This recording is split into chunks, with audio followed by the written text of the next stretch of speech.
नमस्कार, ठाणे सर्व प्रेक्षकांचं अगदी मनापासून स्वागत. अंबरनाथ नगर परिषदेच्या निवडणुका 20 डिसेंबरला होणार आहेत आणि शिवसेनेची संपूर्ण ताकद जी आहे ती आपल्याला संपूर्ण अंबरनाथ शहरामध्ये पाहायला मिळते. तब्बल 35 वर्षांहून अधिक काळ शिवसेनेची सत्ता अंबरनाथ शहरामध्ये आहे. कुठेतरी 2 तारखेची 20 तारीख झाल्याच्या नंतर शहरामध्ये असंतोष पाहायला मिळत होता, परंतु शिवसेना पुन्हा एकदा सज्ज झालेली आहे.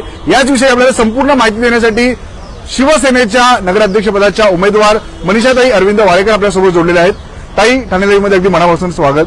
शिवसेना सज्ज आहे, महिलांची आताच आपली एक मीटिंग संपन्न झाली आहे. कशा प्रकारे आपण तयारीत आहात आणि शिवसेनेच्या एकंदरीत तयारीविषयी काय सांगा? ही शिवसेनेची रणरागिणी आहे, बाळासाहेबांच्या रणरागिणी आहेत आणि त्यांनी प्रचारामध्ये जी आघाडी घेतलेली होती 2 तारखेच्या निवडणुकीमध्ये, आता तारीख जरी बदलली पण निर्धार आमच्या महिला आघाडीचा तोच आहे. 1-0 पुढे वाढलंय. असे अनेक शून्य मताधिक्यांनी देखील आम्ही निवडून येऊ, त्यामध्ये शंका नाही. आज आमच्या महिला आघाडीचा प्रचारीचा जो जोर होता तोच आहे, तोच राहील.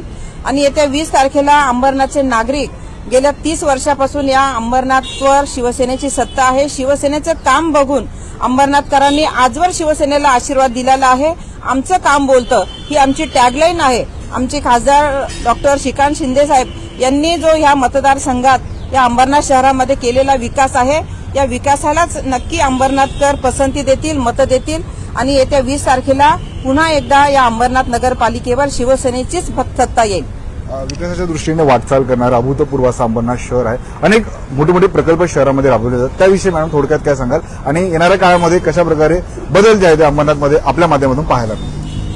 आतापर्यंत झालेला विकास, आज आमचे खासदार, आमचे आमदार आणि नगरपालिका देखील शिवसेनेची आहे आणि या अंबरनाथ शहरामध्ये झालेला जो विकास आहे, आज आपण बघत असाल की अंबरनाथ शहरात मोठमोठे प्रोजेक्ट, आम्ही घनकचरा प्रकल्प असेल, अंबरनाथ नगरपालिकेची नवीन इमारत असेल, शूटिंग रेंज असेल, नाट्यगृह असेल, कॉन्क्रीट रस्ते असतील, अशी अनेक विकास कामं नागरिकांच्यासाठी आम्ही शिवसेनेच्या माध्यमातून केलेली आहे आणि यापुढे देखील हा विकास असाच अविरत ठेवण्यासाठी अंबरनाथकर नक्की शिवसेनेला मतदान करतील. मॅडम, लोकसभेच्या निवडणुका असेल, विधानसभेच्या निवडणुका असेल, तेव्हा फक्त एकदाच मतदान करायचो आपण, परंतु यावेळी 3 वेळा मतदान करावं लागणार आहे. त्याविषयी आपल्या प्रेक्षकांना, मतदारांना काय सांगाल?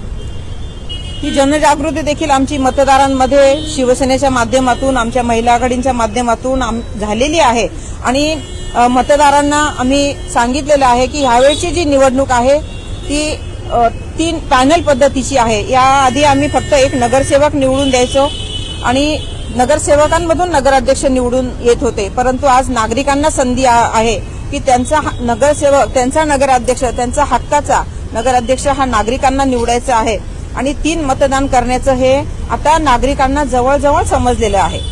कुठेतरी विरोधकांना विकास कामांवरती बोलता येत नाही, कारण की शिवसेनेची विकास कामे अभूतपूर्व आहेत, महत्वपूर्ण आहेत, परंतु कुठेतरी वैयक्तिक टीका केली जाते. विरोधकांना काय सांगाल? विरोधकांकडे काम सांगण्यासारखं नाही म्हणून ते टीकाच करणार.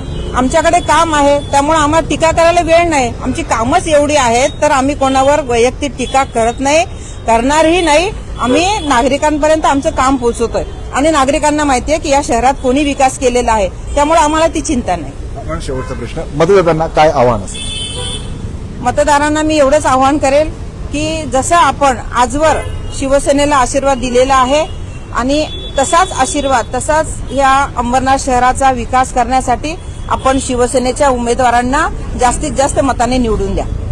जनतेतून थेट नगराध्यक्षपदाच्या निवडणुकीत रिंगणात असणाऱ्या मनीषाताई अरविंद वाळेकर यांच्यासोबत आपण संवाद साधलेला आहे आणि शिवसेनेच्या या संपूर्ण रणरागिणी आपण जर पाहिलं तर या निवडणुकीसाठी कशा प्रकारे सज्ज आहेत हे आपण त्यांच्याशी बोलून जाणून घेतलेलं आहे.